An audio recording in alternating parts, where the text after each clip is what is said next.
Shalom, que la grâce et la miséricorde de notre Eloah vous soient multipliées. Nous sommes dans notre 4e leçon pour ceux qui nous ont rejoints ce matin. Je suis en train de parler sur la position des croyants après l'œuvre achevée.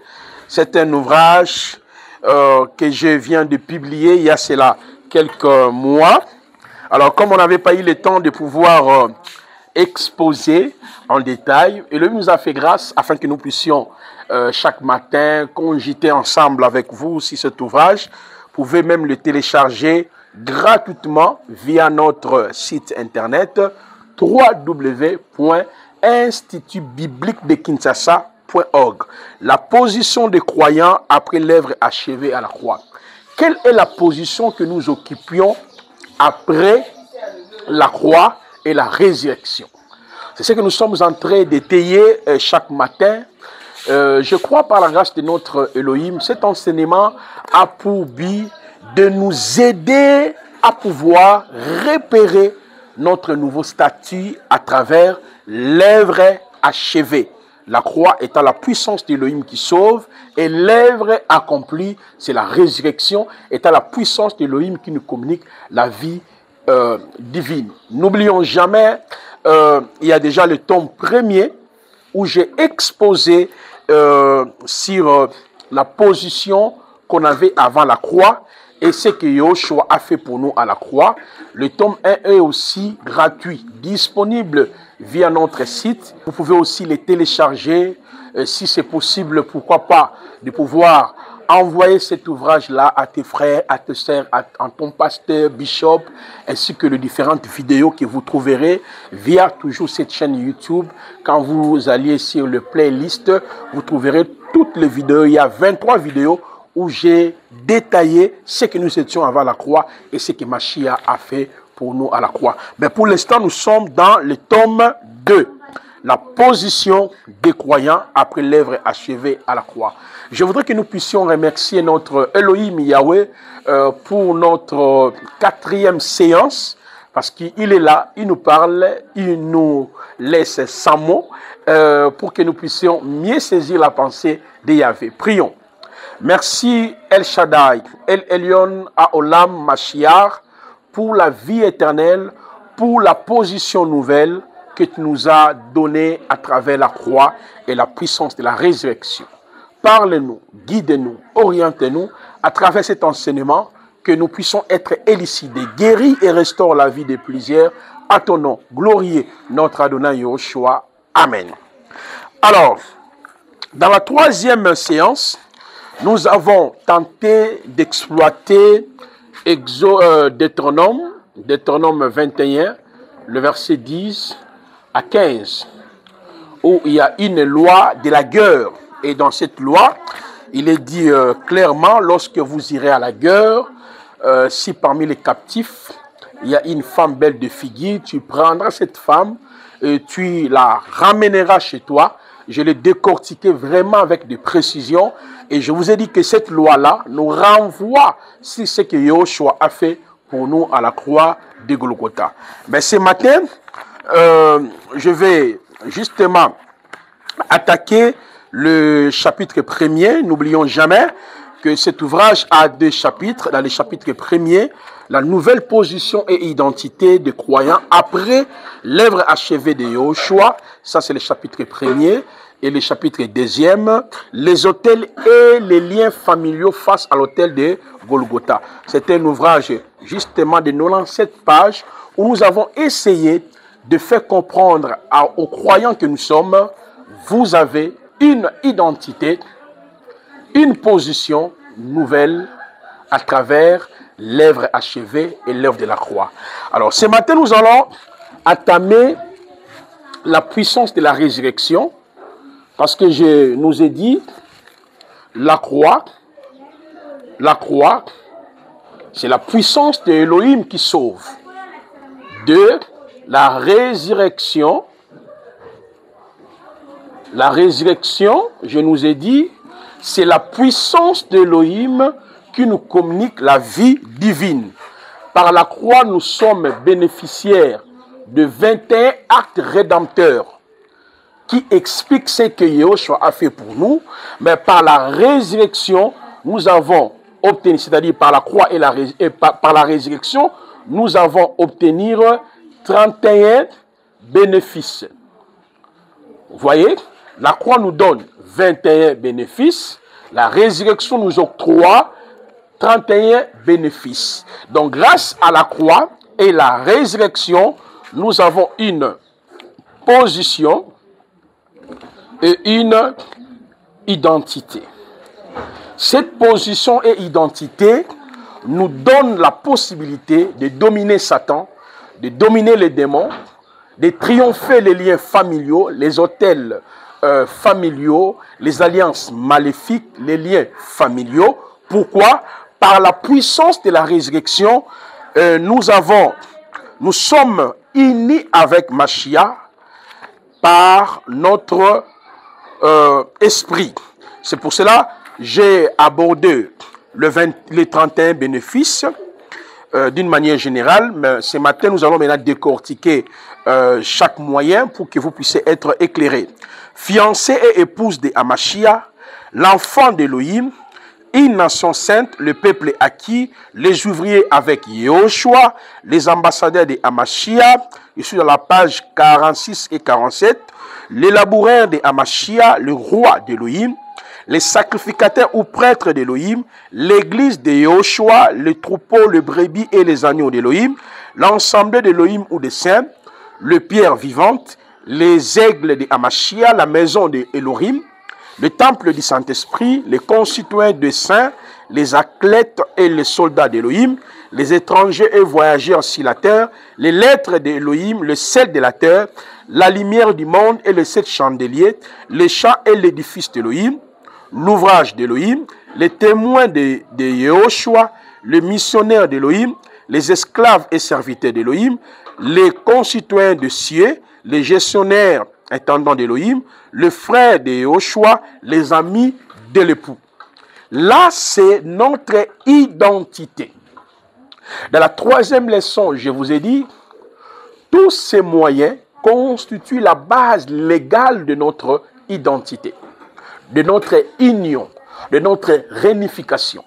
En ayant connaissance de chaque élément précité, nous pouvons mieux prier et mieux servir Elohim. C'est pour cela qu'on commence justement dans la première expression qui veut dire fiancée et épouse de Yahweh. N'oublions jamais, je nous ai dit, toutes ces expressions nous renvoient à notre identité, notre réunification avec Yahushua, notre position supérieure par rapport à Satan, le démon et les esprits méchants. Je commence avec l'expression fiancée et épouse de Hamashiach. Je voudrais que nous puissions travailler ensemble. Télécharger déjà l'ouvrage. Nous sommes dans la page 48, 49. Donc, nous allons terminer jusqu'à la page 115. Donc, voilà. Donc, sous d'autres mots, chapitre 1er. Donc, prenez le temps de les lire. Vous serez aussi en mesure de transmettre cela aux autres frères. N'oublions jamais, l'apôtre Paul disait à Timothée, dans 2 Timothée 2, le verset 1er jusqu'au verset 3e, c'est que tu as reçu de moi, confie-les aux hommes capables, afin que ces derniers aussi puissent les transmettre aux autres. Nous sommes dans un régime de répétition. Nous ne faisons que répéter les autres. Nous ne faisons que répéter ce que nous avons reçu de Yahushua et de ses apôtres, et nous ne faisons qu'entériner la doctrine. Il n'y a pas un autre fondement, il n'y a pas un autre message, il n'y a pas une nouvelle révélation. C'est pour cela, il faudrait que vous puissiez télécharger les livres, c'est gratuit. Vous voyez, on pouvait même les vendre pour avoir un peu de sous. Mais nous voulons quand même, n'est-ce pas, les transmettre gratuitement. Pourquoi? Il y a des frères et des sœurs qui avaient décidé aussi librement pour pouvoir nous soutenir afin que nous puissions imprimer cet ouvrage. Et raison pour laquelle on est là pour partager la parole avec vous. Lorsque nous allons finir l'exposé du tome 2, je vais attaquer le tome 3, les triomphes des croyants par la croix, par la foi et le Saint-Esprit. Oui, avant la croix, Yahushua a fait, je suis devenu, mais comment je dois mener une vie chrétienne victorieuse? Je dois comprendre le triomphe de Yahushua par la croix et se saisir aussi des triomphes de Yahushua par la foi et les triomphes, n'est-ce pas, de Yahushua, les triomphes des croyants par la croix, les triomphes des croyants par la foi et les triomphes des croyants par le Saint-Esprit. Si nous ne saisissons pas ces trois moyens précités, les triomphes des croyants par la croix, les triomphes des croyants par la foi, les triomphes des croyants par le Saint-Esprit, nous ne pouvons pas mener une vie chrétienne victorieuse sur cette terre. C'est pour cela, mes chers frères, il faut bien écouter cet enseignement. Si vous avez des questions, mon numéro est là, écrivez-moi. C'est mon numéro WhatsApp, nous allons échanger, prier ensemble et glorifier Yahvé. Alors, je prends la première expression qui nous renvoie à notre identité, fiancé. Fiancé, c'est des expressions que j'ai mélangées.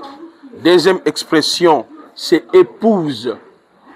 Pourquoi la Bible nous appelle fiancé et épouse de Mashiach? Je l'ai dit et je le réitère. Toutes ces différentes expressions nous renvoient à notre union, à notre rassemblement, à notre position, à notre identité. C'est ça, en réalité. Que tu sois homme, que tu sois femme, selon les langages du néo-testamenteur, tu es fiancé et épouse. Mais qu'est-ce que cela veut dire? Notez, ceci veut dire, nous sommes en union avec Mashiach, nous sommes réunis, rassemblés avec Mashiach, nous avons une position supérieure à Satan, supérieure aux démons, supérieure aux liens familiaux, et nous avons une nouvelle identité, un nouveau statut à travers la croix. Et c'est pour cela que Yahweh a utilisé ces différentes expressions métaphoriques pour identifier la puissance de la résurrection. Je commence maintenant sur fiancé. Nous sommes dans 2 Corinthiens chapitre 11, le verset 2e. Car je suis jaloux pour vous d'une jalousie d'Élohim, car je vous ai fiancé à un seul époux, pour présenter une vierge pure au Mashiach. Je l'ai dit ici, le mot fiancé, ça vient du mot grec qui veut dire armozo. Le terme fiancé, parce que le Nouveau Testament a été écrit dans la langue grecque. Donc lorsqu'on parle que nous sommes des fiancés de Mashiach, le mot fiancé vient du mot grec armazo. Armazo signifie quoi? Un joint, une jointure, une jonction, ajusté, ensemble, signé, s'emboîter. Est-ce que vous comprenez? Je répète. Armazo signifie un joint, une jointure, une jonction, ajusté ensemble, signé, s'emboîter. Cela veut dire quoi? Par l'œuvre de la croix, nous sommes unis, rassemblés avec Mashiach. Nous sommes des participants de la racine divine. Donc, toutes les expressions que nous serons en train de dénicher ici, ça révèle ta position, votre linicité, votre identité à travers l'œuvre de la croix. J'aime bien le passage de 1 Corinthiens 6, 17, où il est écrit, « Mais celui qui se joint au Seigneur est avec lui seul esprit. » Donc lorsqu'on dit que tu es fiancé du Seigneur, ne prenez pas ça dans les langages à la manière des hommes. C'est un langage métaphorique qui signifie amozo, veut dire nous sommes dans l'unicité, dans réunification. Colossiens 3, 1 à 4. Ta vie est cachée en Christ dans le lieu céleste. Et Paul dit, mais celui qui se joint au Seigneur, avec lui est un seul esprit. C'est ça la dimension du fiancé du Seigneur. Alors, si nous sommes déjà dans l'unicité, nous sommes ensemble avec Mashiach, est-ce qu'on peut parler des liens ancestraux, des autels familiaux, des malédictions générationnelles qu'on doit lutter, qu'on doit briser, qu'on doit couper à chaque fois? C'est parce qu'on n'a pas compris la puissance de la résurrection. Donc, par la résurrection, on m'appelle fiancé, veut dire je suis dans l'union, dans l'attachement avec le Mashiach. Alors, la dimension de Armozo, notre union, notre attachement, est liée aussi à la finalité de notre salut. Je vous ai dit dans l'exposé du tome 1, lorsque j'étais en train d'aborder sur les 4 optiques de la prédication de la croix. Je vous ai dit que l'évangile du salut nous révèle 4 choses. Ce que nous étions avant la croix, ce que Christ a fait pour nous, ce que nous sommes devenus et ce que nous serons. Donc quand tu dis, j'écris à l'évangile du salut, sous d'autres mots, vous avez compris les 4 optiques de l'évangile. Ou les 4 optiques de la prédication de la croix. Cela veut dire, vous avez compris ce que vous étiez avant la croix, ce que Yahushua a fait pour vous et ce que vous êtes devenus. C'est pour cela, dans la dimension de la fiançailles, Armozo signifie tout simplement un croyant est celui que Yahweh a sauvé.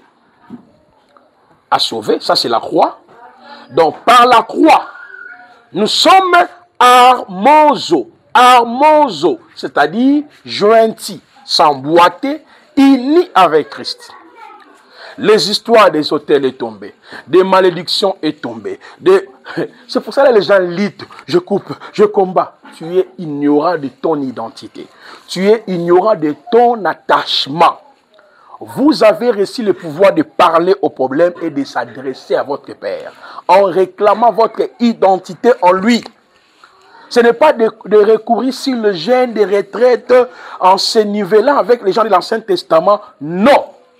Vous avez pleinement en Christ et en lui, Elohim nous accorde toujours toutes les choses avec Christ à travers l'œuvre achevée. Colossiens 2, 10. Nous avons pleinement en lui. Romains 8, le verset 32. Lui qui a livré son Fils, comment il ne nous accordera-t-il pas toutes choses avec lui? Parlez à Yahweh. Glorifier Yahweh, louer Yahweh. On le verra dans les triomphes. Après avoir demandé quelque chose à Elohim, ce qui reste, ce sont des adorations. Elohim, Adonai, oh Yoshua Mashiach, mon appui, mon papa, oh Yoshua Adonai. Il est là, il m'attend quand je pleure. Oh, Yoshua Adonai. Donc, après avoir demandé à Elohim, ce qui reste, c'est l'adoration, c'est la louange, c'est le renouvellement de l'intelligence. Je dois voir ma réponse, ma guérison, ma victoire, c'est ce qu'il a fait pour moi. Mon papa, mon appui, Oh, Yoshua Adonai, il est là et il m'attend quand je pleure. Oh, Yoshua Elohim. Ah, ça c'est magnifique. Quand tu comprends la vie de l'esprit, la vie chrétienne, tu diras que je suis fiancé d'Elohim. Alors, la pensée de la fiançaille évoque trois choses. La première des choses, elle invoque notre salut accompli à la croix. J'ai dit, un croyant est celui qui Elohim a sauvé. Par la croix, nous sommes unis avec Christ, s'attacher avec Christ. Vous voyez ça? Joints avec Christ. C'est notre esprit qui est sauvé. C'est pour cela, mes chers frères et sœurs, l'ouvrage que nous allons exploiter au mois d'août, là je parle sur les saluts holistiques. Les saluts holistiques et les trois étapes de la rédemption qui mènent les trois étapes de la rédemption. Parce que si vous ne comprenez pas le processus de la transformation de l'esprit, notre esprit est nourri par quoi? Comment on peut nourrir notre esprit? Le processus de la transformation de notre âme. Comment tu dois nourrir ton âme? Parce que la vie chrétienne, elle est assise sur l'esprit et l'âme. Et Yahweh nous a mis à cœur d'écrire vraiment en détail sur l'esprit et l'âme, la rédemption, les saluts holistiques. Et si tout va bien, au mois d'août, vous serez déjà en train de lire cet ouvrage. Et je tiens à rappeler aux frères et sœurs, tous ceux qui veulent nous soutenir pour l'impression, nous allons imprimer ces livres, distribuer ça gratuitement. Et Yahweh, notre Elohim, vous fera grâce. Et vous verrez aussi les changements dans vos ministères, dans vos vies, parce que vous contribuez pour l'expansion et l'évolution de l'évangile. Eh bien, je reviens. Un croyant est celui que Yahweh a sauvé. C'est l'esprit qui est sauvé. Dans cet ouvrage que je viens de vous faire voir la couverture, j'explique que le salut en Jésus-Christ est holistique. Cela veut dire, mon esprit, mon âme, mon corps sont sauvés parce que l'homme est trichotomique. C'est-à-dire l'homme a trois parties. 1 Thessaloniciens chapitre 5, le verset 22 à 23 nous dit que Elohim de paix lui-même vous sanctifie votre corps, votre esprit, votre âme. Ce qu'on appelle le salut holistique. Mais le salut holistique est en même temps procédural. Cela veut dire, mon âme est en train d'être sauvée et mon corps sera sauvé. Si vous n'avez pas saisi ces deux moyens, mon esprit a été bel et bien sauvé, on m'appelle fiancé, je suis uni, en harmonie, harmoso avec Elohim, mais cependant, mon âme est en train d'être sauvée. Et mon corps sera sauvé. Ce sont des choses que nous avons dénichées et décortiquées par la grâce de elle pour aider les enfants d'Elohim. Comment vivre maintenant par l'esprit? Comment vivre par l'âme? Ça, c'est magnifique. Alors, je reviens sur l'expression fiancé. Cela veut dire, mon esprit est sauvé, je suis dans l'union, dans l'attachement avec Yahweh, comme 1 Corinthiens 6, 17 nous dit, mais celui qui se joint au Seigneur est avec lui un seul esprit. C'est ça le salut. Un chrétien, celui que Yahweh a sauvé. On peut parler du salut passé, le jour où nous avons accepté l'évangile. Mais il y a aussi la deuxième information. La deuxième information, Yahweh est en train de nous sauver. Ça, c'est le salut de l'âme. Et la troisième information, Yahweh nous sauvera. Ça, c'est le salut du corps. Vous voyez? Le salut holistique. Mon esprit est sauvé. Mon âme est en train d'être sauvée. Et mon corps sera sauvé. C'est pour cela, dans la dimension de l'expression fiancé, il y a ces trois éléments ici. Je suis sauvé, on m'appelle fiancé parce que je suis attaché au Seigneur, lié au Seigneur, ok? Et en même temps, Yahweh est en train de me sauver, c'est-à-dire de me préparer, de me purifier, de me laver à travers la parole et le Saint-Esprit. Et Yahweh me sauvera. C'est là où est née l'expression épouse. Parce que l'expression fiancé, je dis c'est lié à l'attachement, mais l'expression épouse, pourquoi on nous appelle épouse du Seigneur? Mes chers frères et sœurs, oh, je les salue en Jésus-Christ. Est-ce que tu as compris vraiment ce que c'est les salut en Jésus-Christ? C'est là où est née l'expression épouse. Lorsque nous prenons par exemple Éphésiens chapitre 5, le verset 22 à 27, il est écrit: les maris, aimez vos femmes comme le Machia a aimé l'Assemblée, s'est livré lui-même en faveur d'elle, afin de la sanctifier en la purifiant, en la lavant par le bain d'eau de la parole, afin que se présente l'Assemblée à lui-même, glorieuse, n'ayant ni tache, ni ride, ni rien de semblable, mais sainte et sans défaut. C'est ainsi que les maris doivent aimer leurs femmes comme leur propre corps. Celui qui aime sa femme s'aime lui-même. Vous voyez? Pourquoi on nous appelle épouse? L'expression épouse nous renvoie sur la finalité de notre salut. Quelle est la finalité de notre salut? 1. Il y aura l'enlèvement. L'enlèvement. 2. Le tribunal de Yoshua. 3. Le couronnement. Le couronnement. Le couronnement. Il y a 4. Le festin de noces de l'agneau. Le festin de noces de l'agneau. Donc, je dis, il y a 1. Le couronnement. D'abord, 1. L'enlèvement.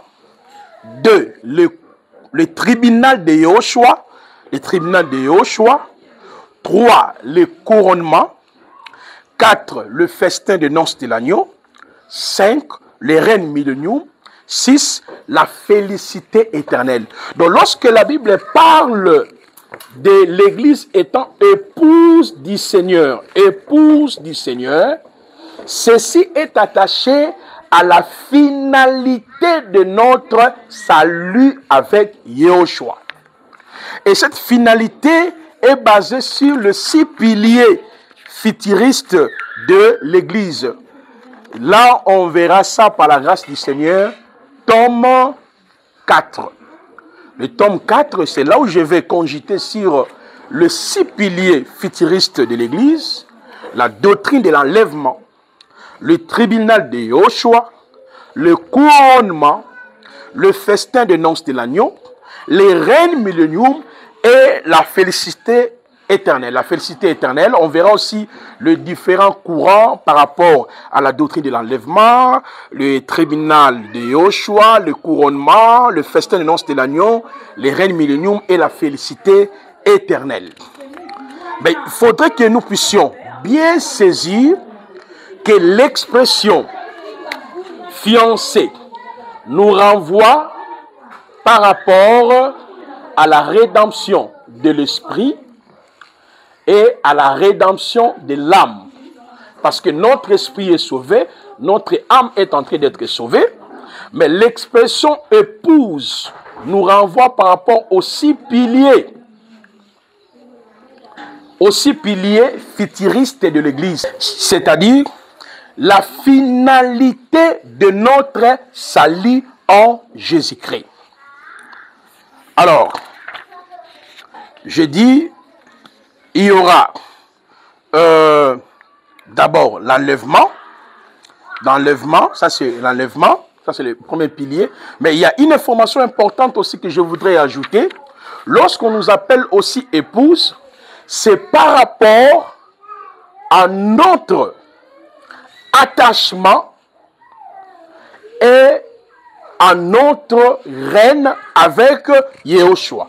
N'oublions jamais, je l'ai expliqué dans la 3e leçon, par rapport à la parabole, par rapport à la loi de Deutéronome chapitre 21, le verset 10 à 15, le seigneur de guerre. Quand le seigneur de guerre est parti, récupérer, n'est-ce pas, les captifs, et parmi les captifs, a pris une femme belle de figure, et cette femme s'est retrouvée dans sa maison. Je nous ai expliqué, ceci nous renvoie à la croix, comment Yeshua est allé, il s'est livré à la croix. Aujourd'hui, nous sommes dans la maison, Éphésiens 2, le verset 10 à 19, où le texte sacré nous dit, par sa mort, il a détruit le mitoyen, le deux peuples. Il nous a tous réunis aujourd'hui et nous ne sommes plus des étrangers, nous les nations, autrefois étrangers aux alliances, à l'adoption, au patriarche, aux promesses, au culte et à la gloire. Selon Romains 9, 4 et 6, Yahweh avait bel et bien choisi le peuple d'Israël. Nous les nations ont marché par rapport à notre Elohim, par rapport à notre Dieu. Michée 4 et 5, où la parole nous dit chaque nation marchait au nom de son Dieu. Donc par l'œuvre achevée, la puissance de l'Elohim qui sauve, et par l'œuvre accomplie, la puissance de l'Elohim qui communique la vie divine, nous ne sommes plus les étrangers, on nous appelle épouses. Épouse signifie aussi, nous dépendons étroitement de Yahweh. C'est lui qui pourvoit à nos besoins. C'est lui qui prend notre soin. C'est lui qui nous sanctifie. C'est lui qui nous prépare. C'est lui qui est en train de faire le travail, de nous préparer, nous équiper, de nous arranger, afin de nous présenter en lui-même, comme cela est écrit dans Éphésiens. Ça, c'est la dimension aussi qui est liée à l'épouse.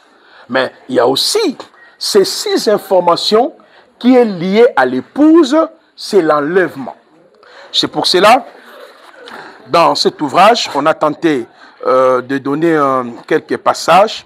Par exemple, 1 Thessaloniciens, chapitre 13, le verset 18, où l'apôtre Paul a dit « Nous ne voulons pas, frères, que vous soyez dans l'ignorance au sujet de ceux qui dorment, afin que vous ne vous affligez pas comme les autres qui n'ont point d'espérance.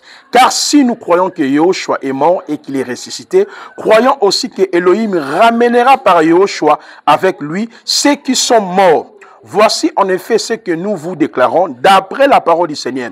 Nous les vivants restés pour l'avènement du Seigneur, nous ne devançons pas ceux qui sont morts. Car le Seigneur lui-même a un signal donné à la voix d'un archange et au son de la trompette d'Elohim descendra du ciel et les morts à Mashiach ressusciteront premièrement. Ensuite, nous les vivants qui serons restés, nous serons tous ensemble enlevés avec eux sur des nuées à la rencontre du Seigneur dans les airs. Ainsi, nous serons toujours avec le Seigneur. Consolez donc les uns les autres par cette parole. Donc, étant épouse, nous attendons l'enlèvement. L'enlèvement, c'est quoi? L'enlèvement, c'est l'achèvement de notre salut, ou la rédemption du corps. Ce corps sera rédempté. Ce corps connaîtra aussi la rédemption. Romains, chapitre 8, le verset 23. Et quand vous notez aussi Philippiens chapitre 3, le verset 18 jusqu'au verset 19e, qui montre clairement que ce corps sera transformé. Et notamment dans 1 Corinthiens chapitre 15, quand vous lisez aussi à partir du verset 36 et vous arrivez jusqu'au verset 40 quelques, où la parole nous montre clairement il y aura la transformation de notre corps. Et dans Romains 8, le verset 23, on nous parle bien sûr de la rédemption du corps. Donc, si on nous appelle épouse, cela ne veut pas dire une femme comme ça, non. Si on nous appelle fiancé, cela ne veut pas dire une femme comme ça. Ce sont des langages, des expressions qui expliquent notre identité nouvelle, notre statut, notre réunification et la finalité de notre salut. Donc, après être enlevés, nous comparaîtrons tous au tribunal de Yahushua Hamashiach. Voilà pourquoi on nous appelle épouse. Nous ne serons pas là en train d'être jugés enfin, d'être condamnés. Non. Nous serons là en train d'être jugés enfin, d'être récompensés. Il y a des textes tels que 1 Corinthiens chapitre 4, le verset 4, 2 Corinthiens chapitre 5, le verset 10, Romains chapitre 14, le verset 10, que nous avons, n'est-ce pas, placé, voilà, dans cet ouvrage. C'est en ces moments-là, Yahweh va nous juger par rapport aux bonnes œuvres. Qu'est-ce que toi tu as fait sur la terre après être sauvé? Quelles sont les âmes que tu as gagnées pour le Seigneur? Quel est le travail que tu faisais? C'est-à-dire, est-ce que tu étais en train de partager tout ce dont Dieu t'a donné en termes d'argent? Voilà, c'est très important. Et il y aura le couronnement, c'est ce qu'on appelle la récompense. Il y aura 5 types de couronnes que nous verrons ça dans le tome 4. Et après cela, il y aura le festin de noces de l'agneau. Et nous régnerons pendant 7 ans au ciel avec le Seigneur. Le ciel n'est pas notre destinée finale. Notre destinée finale, c'est la terre. Au ciel, nous irons seulement pour régner pendant 7 ans. C'est ce qu'on appelle le festin de noces de l'agneau. Le festin de noces de l'agneau continuera sur la terre, ce qu'on appelle le règne de 1000 ans et ce qu'on appelle la félicité éternelle. D'où nous allons pouvoir passer 7 ans au ciel avec le Seigneur. Et après, on descendra sur la terre. Nous régnerons pendant 1000 ans. Et après 1000 ans, nous allons régner pour toujours avec Mashiach. C'est ce qu'on appelle la félicité éternelle. Avant cela, il y aura une nouvelle terre, un nouveau ciel. Et donc, vous trouverez ça dans l'ouvrage Apocalypse chapitre 21, le verset 1 à 9. Alors, tous ces moyens, nous avons placé ça dans cet ouvrage afin d'aider les chrétiens à examiner, à réexaminer leur vie sur la terre.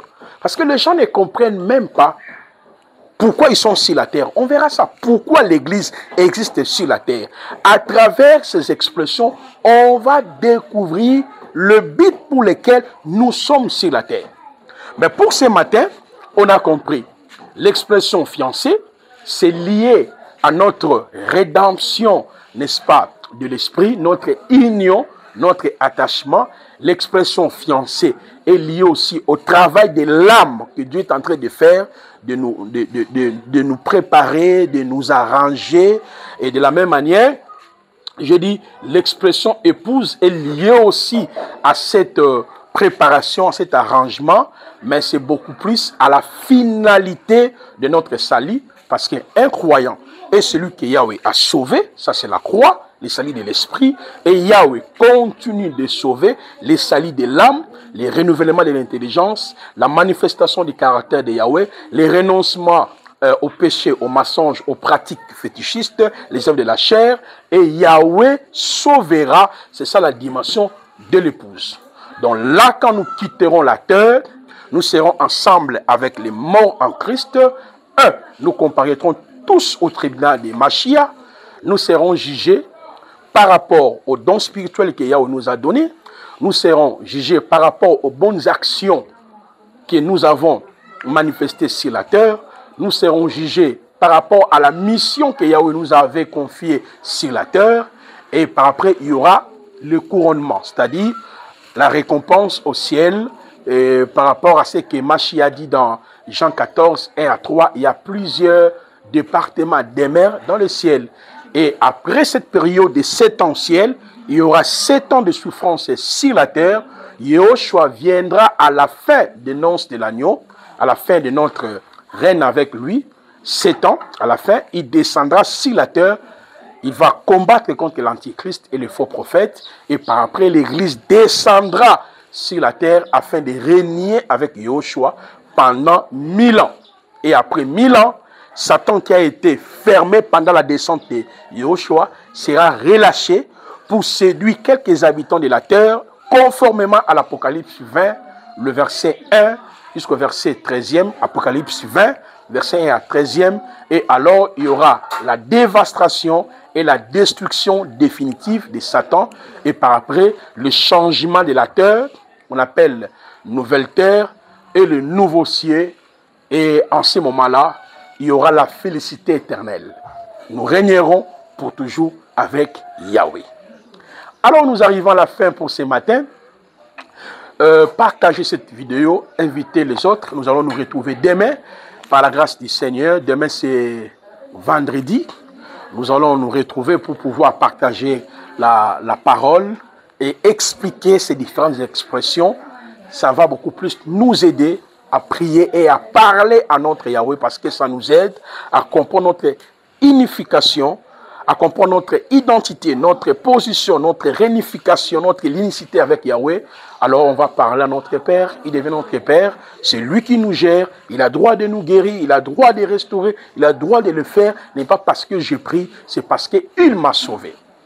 Alors, partagez la vidéo comme je l'ai dit. Ceux qui veulent aussi se joindre avec nous dans l'Institut biblique de Kinshasa, à la fin de la prière, vous allez suivre notre spot. Prions. Père, merci pour le temps et la grâce que tu nous avais accordé ce matin, de pouvoir cogiter autour de ta parole. Tu es en train de nous éclairer, de nous édifier, afin que nous ne puissions pas être ballottés de tout vent de la doctrine. Quelle découverte, Seigneur, nous avons repéré la dimension de la fiançaille et de l'épouse. L'honneur et la gloire revient à toi, Yahushua, pour notre réunification, notre unité avec toi, et il y aura la finalité où nous serons avec toi à jamais. À ton nom glorieux, notre Adonai Yahushua. Amen. Baruch Hashem. Je vous annonce la nouvelle session de formation biblique en théologie systématique débutera au mois d'août, précisément à la fin du mois. Alors la porte, elle est ouverte pour tout le monde. Notre Institut biblique de Kinshasa, IBK, a prévu pour les pasteurs, les serviteurs, les servantes de Dieu, les bishops, pour tout le monde, une formation biblique en distance pour une durée d'1 année. Et la formation passe toujours en distance. Nous avons 3 modules. Il y a les cours doctrinaux, les cours prophétiques et le cours typologique.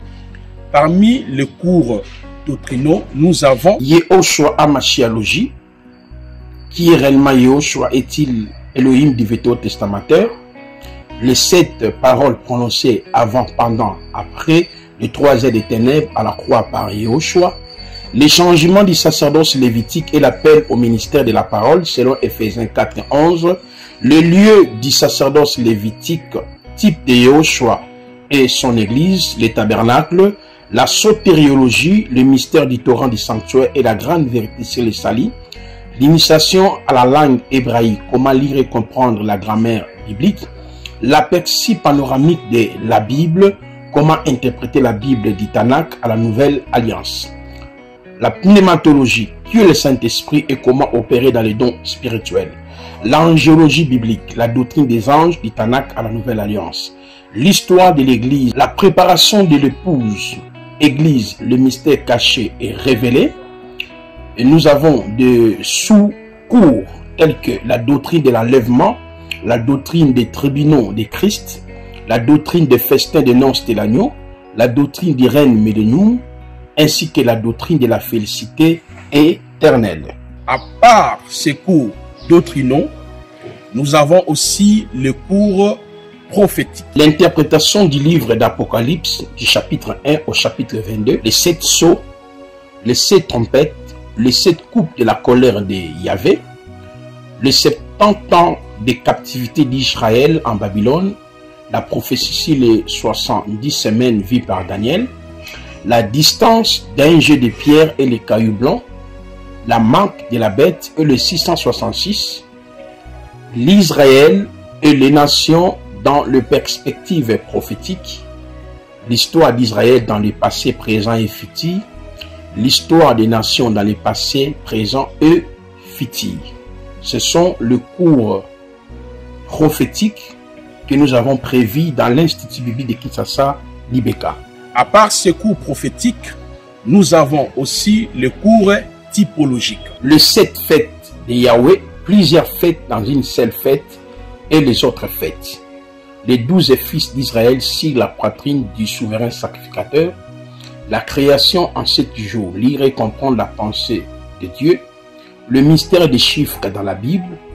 L'interprétation du livre des cantiques de Salomon.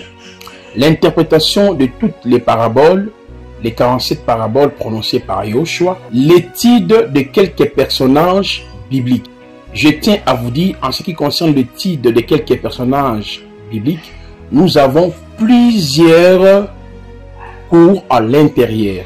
Et vous allez le découvrir tout au long de l'enseignement dans l'Institut biblique de Kinshasa. Inscrivez-vous via notre site internet www.institutbibliquedekinshasa.org.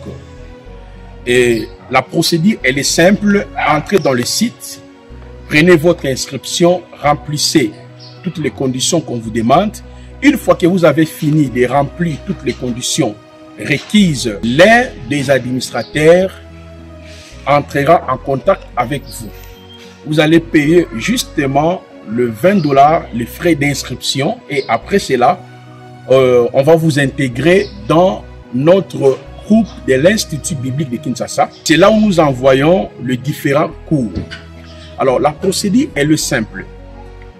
Comme nous avons plusieurs cours, le cours doctrinaux, prophétique, ainsi que le cours typologique, nous exposons, vous allez suivre la formation en distance. Par exemple, lorsque j'aborde le cours sur la sotériologie, après avoir suivi les différentes vidéos de ces cours, il y aura un temps où le professeur sera en live avec vous à travers notre groupe de l'Institut biblique de Kinshasa. C'est là où nous envoyons les liens.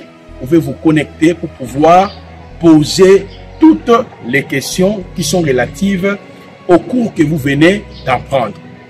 Alors, la durée de la formation est pour une année. Vous allez payer par mois $20.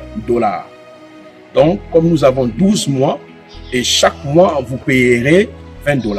$20 à part le frais de l'inscription, $20 que vous allez payer auprès des administrateurs.